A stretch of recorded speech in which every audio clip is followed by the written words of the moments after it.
In the shadows whisper. My name's Zoya. I used to deliver for DoorDash in Texas, rural areas. Mostly because the pay was better out there. Less competition, higher tips. And I kind of liked the silence. To be honest, you put on a podcast, roll the windows down and just vibe under the stars.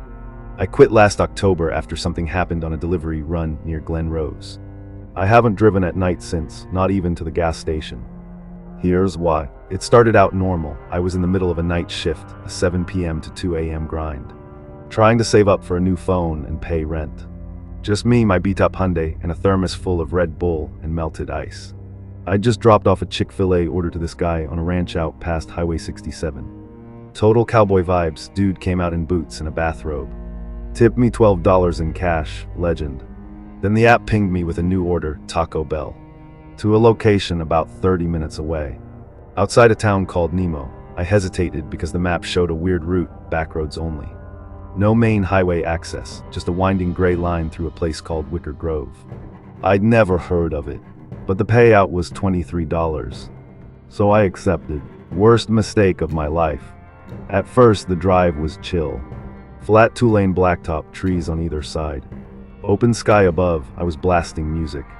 Sipping from my thermos, half hyped about getting a late-night Crunchwrap order. Thought about going live on TikTok for the vibes. But around 1:15 a.m., the road narrowed into a cracked, older-looking stretch, fewer street signs. No painted lines, just asphalt and shadows. That's when I saw the overpass. It came out of nowhere, a huge stone structure. Arched like something ancient. Moss-covered, crumbling at the edges. No traffic passed over it, in fact. There wasn't even a name on the sign above. Just a spray-painted message. Do not honk after dark. I remember laughing, like what kind of weird redneck superstition is that? But my laughter died when I drove under it. Because the second my headlights passed into the underpass, my car radio cut out. Total silent, then static. Then a voice whispered through the speakers. It lives here. I slammed the brakes so hard my seatbelt choked me. My phone slipped between the seats. I sat there frozen past like something was going to crawl out of the trees. Eventually, I convinced myself it was just interference. Maybe a weird signal from a tower. Maybe the GPS app doing something buggy. I didn't turn around, though, because the map said the house was only 10 minutes away. So I kept going. I should have turned around. About 5 minutes past the overpass, I saw movement up ahead, just a flash, like something low to the ground darting across the road. I slowed down, squinted. Then I saw the shape in my high beams. A raccoon. No, not a raccoon. It was wrong. It moved like a raccoon but was too tall. Hunched on back legs, dragging something behind it, like a limp arm or a branch. And its eyes reflected red when I hit the brights, not yellow, red. It stood in the middle of the road, swaying slightly like it was waiting for me to honk. And I remembered the sign. Do not honk after dark. So I didn't. I just waited. After maybe 10 seconds, it bolted into the woods.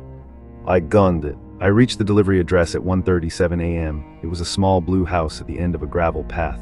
No porch lights. No visible mailbox, the kind of place where horror movies start. I sent the "I'm here" message and waited. No response. The app said leave at door, so I got out. Placed the bag on the doorstep. Snapped the pic, and as I turned to walk back, I heard something under the house. A low scraping noise, like fingernails across dirt and wood. I froze. It got louder, then stopped. I backed away, got into the car, locked the doors and hit delivered on the app like my life depended on it. But the second I pressed the button, my phone shut off. Battery 63%. Dead screen. Then the radio turned back on. Full volume even though I hadn't touched it. Do not honk. Do not look. Do not stop. The voice wasn't human, it sounded glitched like multiple voices stacked on top of each other, all whispering at different speeds. I floored it. I didn't care about the route. I just followed the way I came, trying to find the overpass again so I could get back to the main road. When I finally saw it again, I nearly cried. The overpass loomed in my headlights, mossy and massive and still somehow too quiet. As I got closer, I noticed something standing on top of it. Tall, thin, unmoving. Its arms were too long, its head was bent sideways like its neck was broken. and it was looking straight down at my car. I wanted to honk, I really did. But I remembered the voice. So I didn't. I just drove under, and this time I didn't look back. But in my rearview mirror, I saw it climb down the wall. Upside down, like a spider. I didn't stop driving until I reached a 7-Eleven with lights. People and cell service. My phone turned back on instantly. GPS worked again like nothing had happened. I opened the DoorDash app in the Taco Bell order. It didn't exist anymore. No history, no payout, nothing in the completed list. Like it was never assigned. Like I had driven into a place the app didn't recognize and shouldn't have. I didn't sleep that night. I stayed at my friend Rachel's place in Fort Worth. Told her my car broke down. I didn't mention the thing on the overpass, or the raccoon creature, or the whispering voice on the radio. I was scared she'd think I'd lost it. Hell, I thought I'd lost it. But the next day I broke my silence. I posted about it anonymously on Reddit, in a subreddit called Our Weird Roads. I described the overpass, the do not honk sign, the static on the radio, everything, even the order disappearing from my DoorDash history. I didn't expect anyone to care, but within 2 hours I had 17 comments, and 3 private messages, all from different people who claimed they had driven through Wicker Grove and experienced the same thing. One of the messages came from a guy named Derek. He said he used to deliver medical supplies to rural clinics. Drove that exact same road in 2019 and saw the same spray-painted message under the overpass. Do not honk after dark. He honked. He told me he hit something immediately afterward, a deer. He thought, but when he got out to check, there was nothing, no damage, no fur, no blood. Just long scratch marks across the hood of his van. 5 of them too far apart to be human. He quit his job a week later. Still has dreams about something tapping on his windshield at 1:37 a.m. Another message came from someone named Monarch47. No real name, no profile history, just a burner account. Their message was short. It lives there because it was buried there. The bridge is built on a sinkhole. Old graveyard underneath, people who honk disturb it, that's the rule. That sent a chill down my spine, because something about it felt true. I decided to dig deeper. Went full investigation mode, old school internet sleuth. I even pulled up old Glen Rose library records from 1972, thank you. Digital archives, and guess what I found? There used to be a small church near that overpass. St. Maribel S. shut down in the 60s after a mass grave was uncovered beneath it during renovation. Over 43 bodies, according to the newspaper. The article said the land was sold, flattened, and the county paved a service road and bridge over it in the early 70s. Guess what that overpass was called? Wicker Grove Crossing. Everything clicked into place. The graveyard, the creature, the whispers. The voices telling you not to honk. The thing isn't just some random spirit. It's something that was left behind. Buried, covered up, forgotten. And now it's angry whenever anyone dares to wake it up. I know what you're thinking. So why go back? But I had to. That part of me, the part that always needed proof, couldn't let it go. I couldn't pretend it never happened. Especially not with all these other people confirming they'd seen it too. So 2 nights later I went back. Alone. I didn't tell anyone. I took the same car, same route. Except this time I left earlier, around midnight, and brought 2 things with me. 1, a dash cam set to record automatically. 2, a black camcorder I borrowed from Rachel's cousin. I figured if I was gonna get haunted again, I might as well get it on tape. Everything was fine until I passed mile marker 241. That's where my check engine light came on, even though I just had the car serviced. Then my radio cut out again, same static, same voice. It lives here. I wasn't even under the overpass yet. I kept driving slower this time, eyes wide, pulse thudding in my neck. The moment I saw the spray-painted sign again, I pulled off to the side and killed the engine. Total silent. I sat there for 10 minutes. Nothing happened. Then I made the stupidest decision I've ever made. I honked the horn once. A single beep. Short, sharp, almost like a dare. At first, nothing happened. Then my headlights dimmed, and something knocked on the back window. 3 slow taps. Tap, tap, tap. I whipped around. Nothing. But when I turned back to the front windshield, something was standing on the overpass again. Only this time there were 2 of them. Both tall, both hunched, both watching, and both crawling down the stone like insects, their limbs twisting like marionettes. I turned the key. The engine wouldn't start. I turned it again. Nothing. Again. Then the tapping returned. This time it wasn't the window. It was the roof. Something was crawling across it.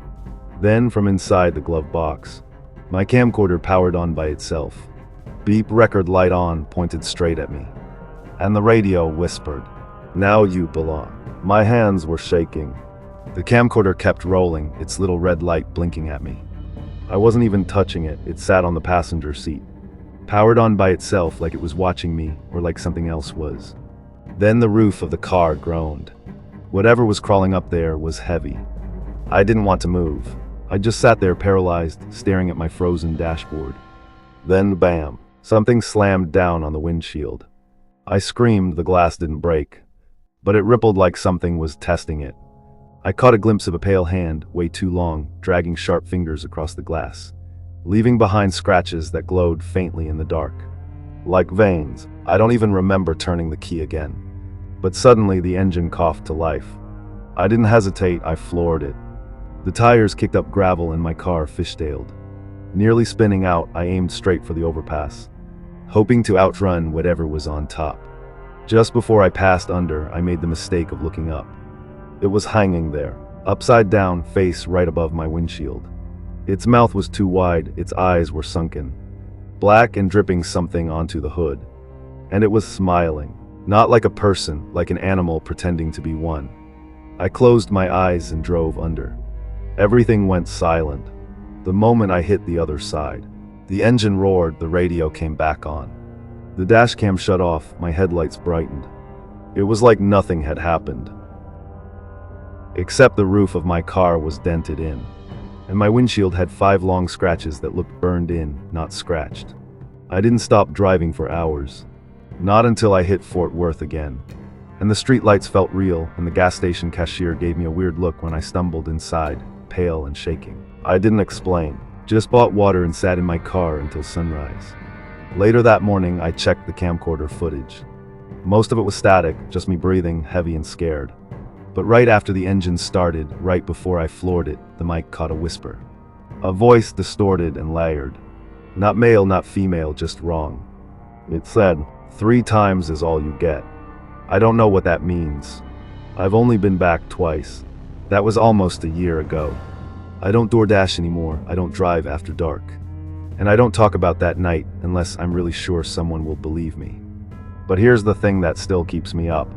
Last week my friend Rachel, the one who lent me the camcorder, sent me a DM. She had a new gig driving for Instacart. Her route took her near Glen Rose. And she said, "Zoya, I passed this creepy overpass with this spray paint that said do not honk after dark.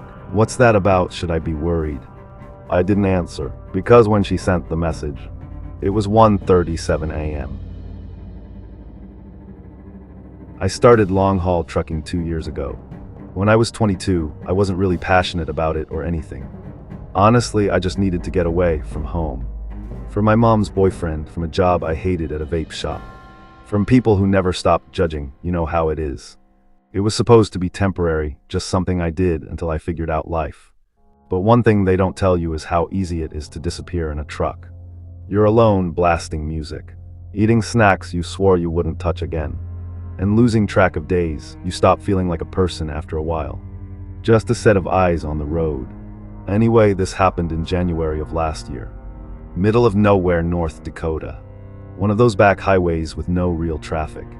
No shoulder lights, just woods on both sides, and the occasional reflective mile marker. Cold enough that your breath fogs up the cab, even with the heater blasting. I was delivering a shipment to a parts depot just south of Williston. The guy I was training under, Mark, had taken the earlier run. And I had the night leg, no big deal, I'd driven nights before. This was different. I hit Highway 85 a little after 1 a.m. The road was dead silent. Like no cars for miles, kind of silent. I actually remember pulling out my phone at one point to make a TikTok and stopped myself because it felt too creepy to film. Around 2:40 a.m., I hit a stretch the locals call the dip. It's where the road kind of slopes into this narrow valley, surrounded by dense pine trees on both sides. No guardrails, no lights, and barely any shoulder to pull off on. That's when I saw him. A man middle of the lane, no reflective vest. No flashlight, just walking. Like he was out for a midnight stroll on a highway made for 60-ton rigs. I hit the horn 3 times, long and loud, but he didn't even flinch. My high beams were on full blast. His figure lit up like something out of a horror short, long coat. Baggy jeans, head down, arms swinging like a zombie. And still, he didn't move. Panic kicked in and I swerved hard to the shoulder. My trailer fishtailed slightly on the ice, but I managed to stop without flipping. The adrenaline hit so fast I didn't even feel my heart until it was slamming in my chest. I looked back. Nothing. Just the empty highway, my high beams cutting through the trees. No man, no coat, no movement. And this is where it gets weirder. I have a dash cam mounted just above my steering wheel. It records constantly. I figured maybe I'd imagined it. Or maybe it was just a sleep-deprived hiker or something. But when I checked the footage the next morning, just casually, while refueling, the timestamp showed something I still can't explain. The man appeared on the footage 7 minutes before I even reached that part of the road. 7 full minutes. And he wasn't walking, he was just standing in the center of the road. Perfectly still, as if he was waiting. I even paused it frame by frame. In one you can see something else, tall. Pale and hunched, standing about 10 feet behind him in the trees. It's only visible for 1 frame, like a glitch. I showed it to Mark that afternoon. He just stared for a while, then muttered something like, "That part of 85's always been weird." That's it, no warning, no joke, just weird. Later that week, I googled Highway 85 North Dakota man and road, and I found 3 Reddit posts, all from drivers, all describing the exact same man. One guy said he stopped to help, and when he got out of the cab, the man vanished. Another said he hit him like full impact, but there was no body. Just a busted grill and blood on his bumper that faded by morning. I don't know what I saw, but ever since that night, I avoid that route completely. Even if it costs me time, even if dispatch gets mad. Because some things on the road aren't meant to be passed. The next night, I had trouble sleeping. Every time I closed my eyes, I saw him again, that man. Not moving, not blinking, just standing in the road.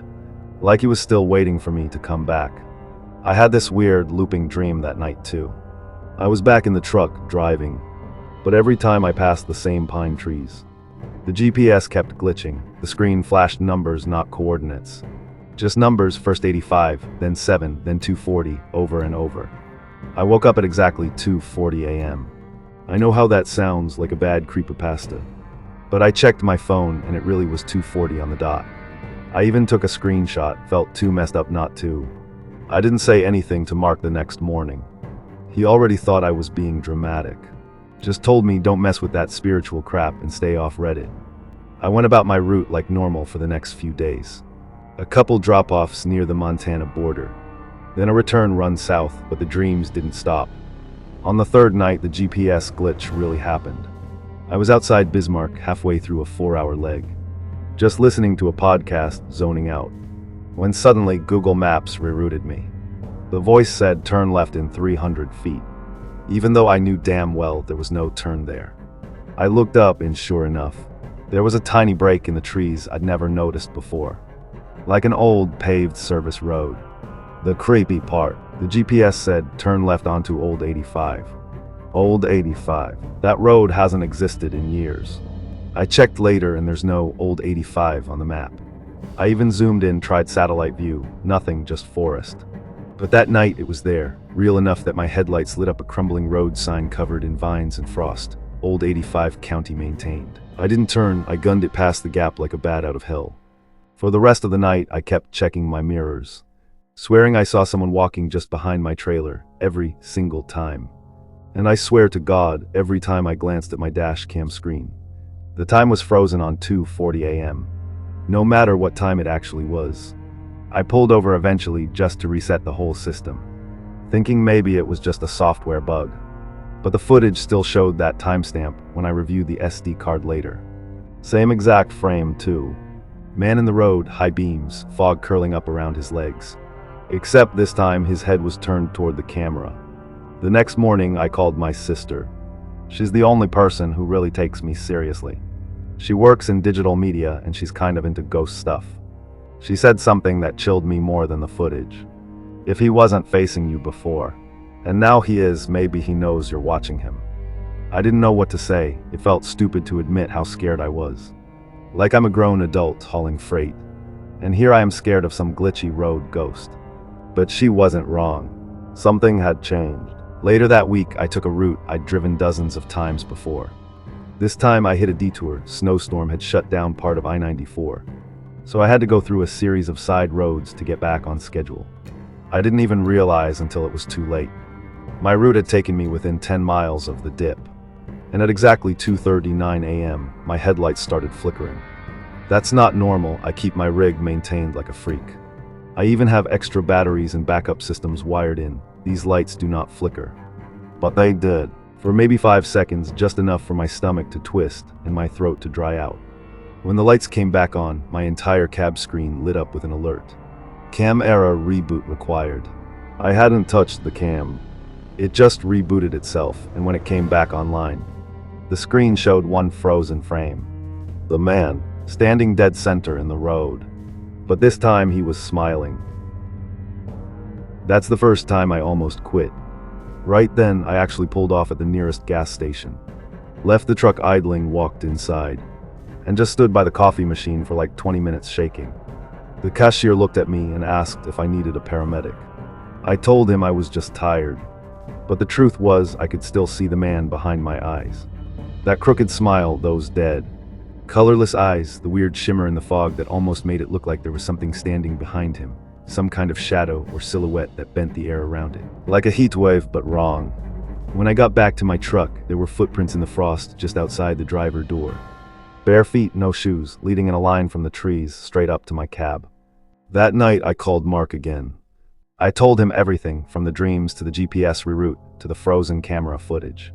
He was silent for a long time, then said something that honestly messed me up more than the man's smile. "You drove the dip at 2:40, didn't you?" I said, "Yeah." He took a breath and said, "You ever wonder why I never drive night runs anymore?" I didn't know what to say. He continued, "I saw him too, back in 2017. Thought I hit him, called the cops. Had a whole breakdown in the middle of the road. But there was nothing, no damage. No body, just the camera showing things that shouldn't be there." I asked if it ever stopped. He said it stopped when I stopped going back. Then he added, "But if you've already seen him more than once, it might be too late." After that call with Mark, I couldn't focus on anything. Every mile I drove felt like it was leading me closer to something I didn't want to see again. I kept telling myself I'd turn around. Pull over, quit, but part of me, some stupid, terrified part, needed to know what was really going on. So I did something I probably shouldn't have. I decided to go back to the dip. On purpose, just once, just to see. I planned everything carefully. I waited for the next run that took me even remotely near that stretch of Highway 85.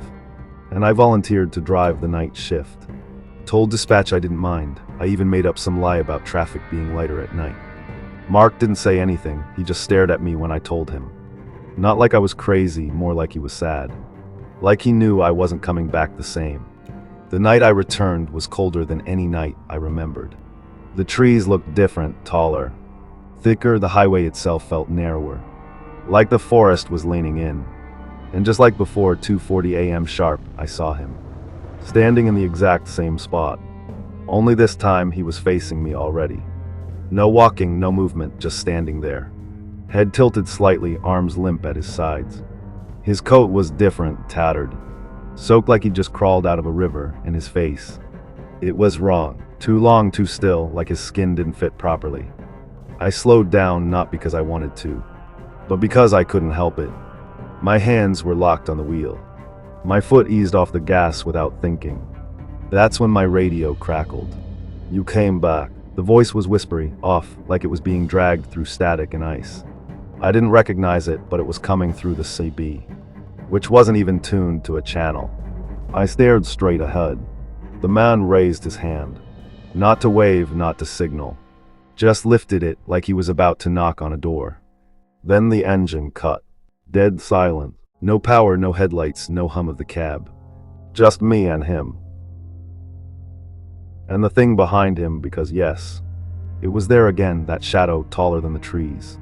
Crouched low, limbs bent backward like broken branches, watching. I wanted to run, open the door, and bolt. But then I heard the knock. Knock, knock, knock. 3 times on the glass of my passenger side window. I turned. Nothing. But when I turned back, he was gone. No man, no shadow, no footprints. The lights flickered back on like nothing had happened. The engine purred to life. And the road ahead was empty. I made it to my drop-off, didn't speak. Didn't even really blink. I dropped the freight and just sat in the cab for a full hour afterward, watching people walk in and out of the depot like nothing had changed. Like I hadn't just looked something in the face that shouldn't exist. That would be the end of the story, except something followed me. That night back at the truck stop motel, I saw it again in the mirror. Not the man, the thing behind him.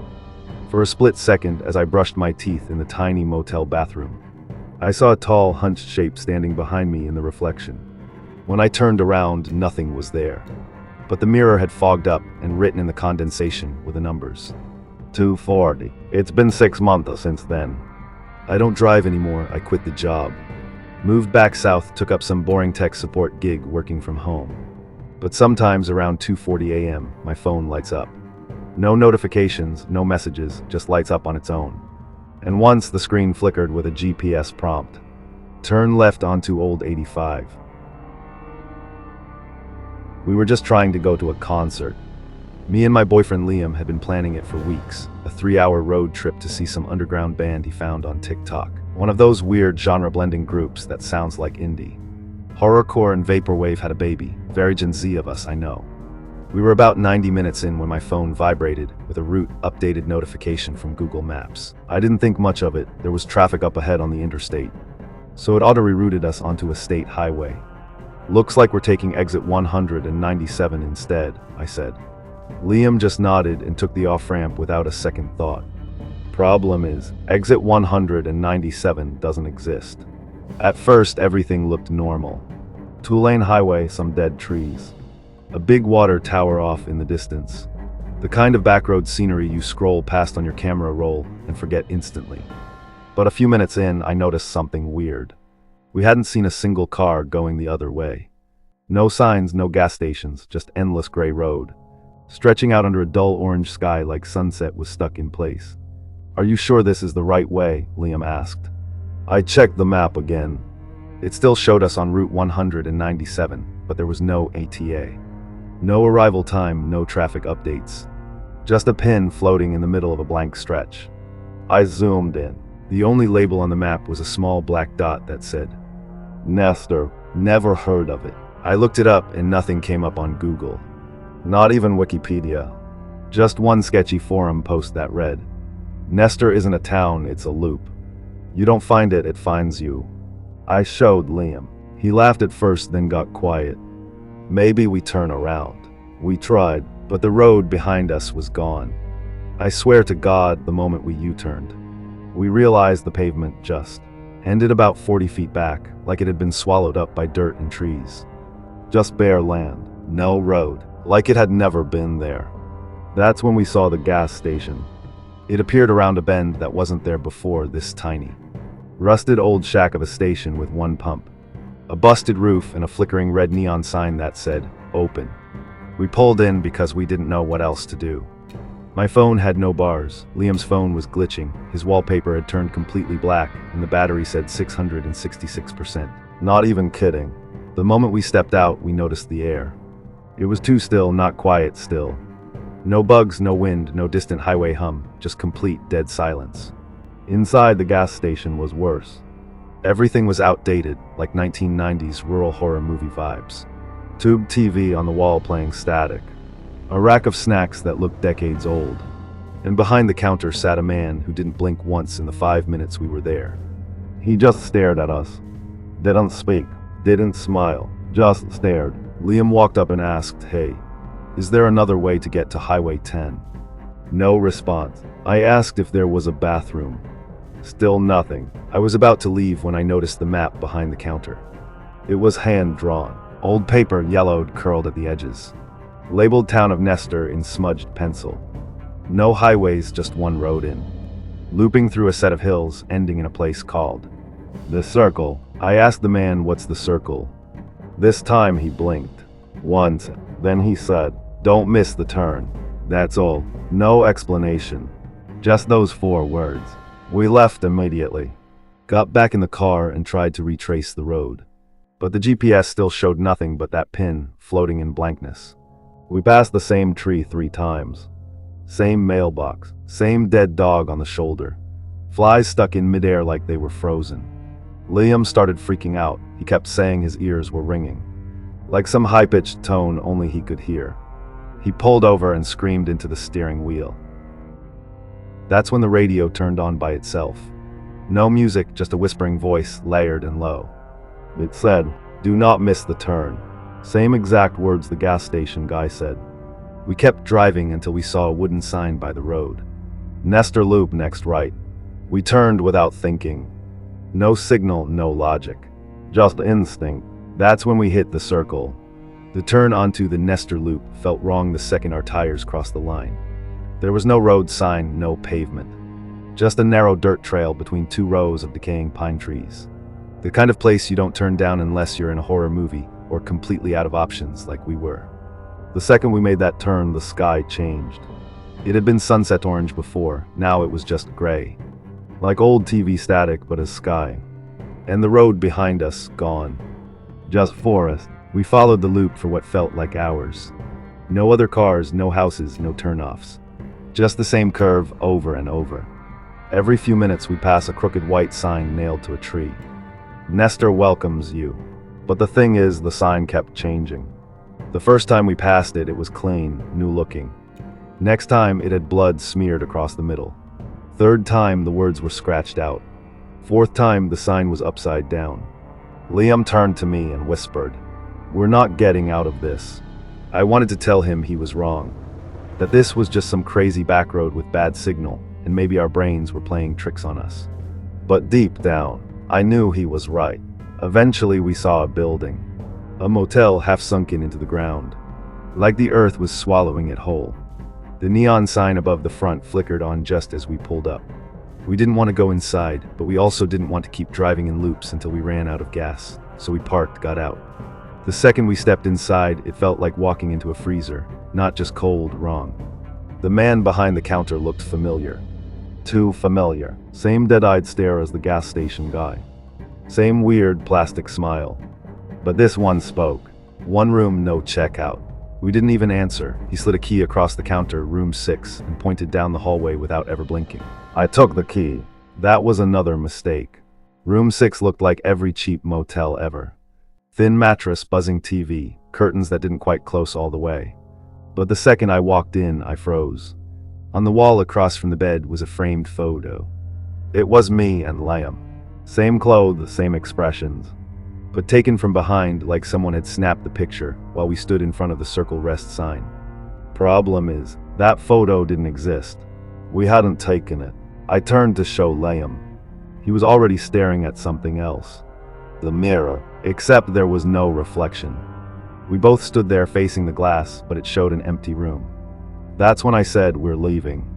But when we opened the motel room door, it wasn't the hallway anymore.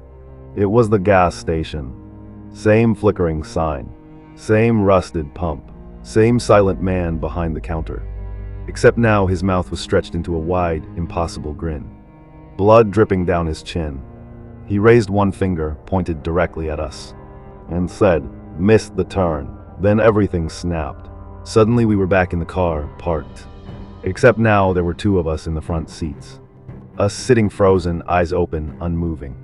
Same clothes, same bruises on Liam's knuckles from punching the steering wheel earlier. It was like we were looking at a still image of ourselves, slowly starting to decay in real time.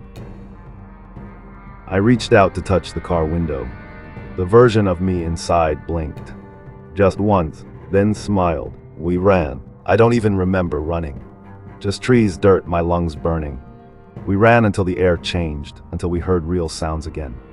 A car in the distance, a dog barking, wind. Then we fell onto pavement. Actual pavement.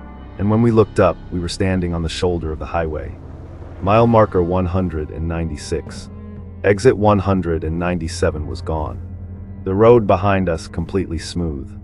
Like it had never had an off-ramp at all. We flagged down a passing truck. Didn't say much, just that our car broke down and we needed to get back to the main road. We didn't talk the rest of the way. But when I checked my phone that night, I had one new photo in my camera roll. I never took it, but it was us, me and Liam, asleep in the motel bed at Circle Rest. A week passed. Neither of us said the name Nestor out loud. Not once. It was like we had this silent agreement, pretend it didn't happen and maybe it would go away.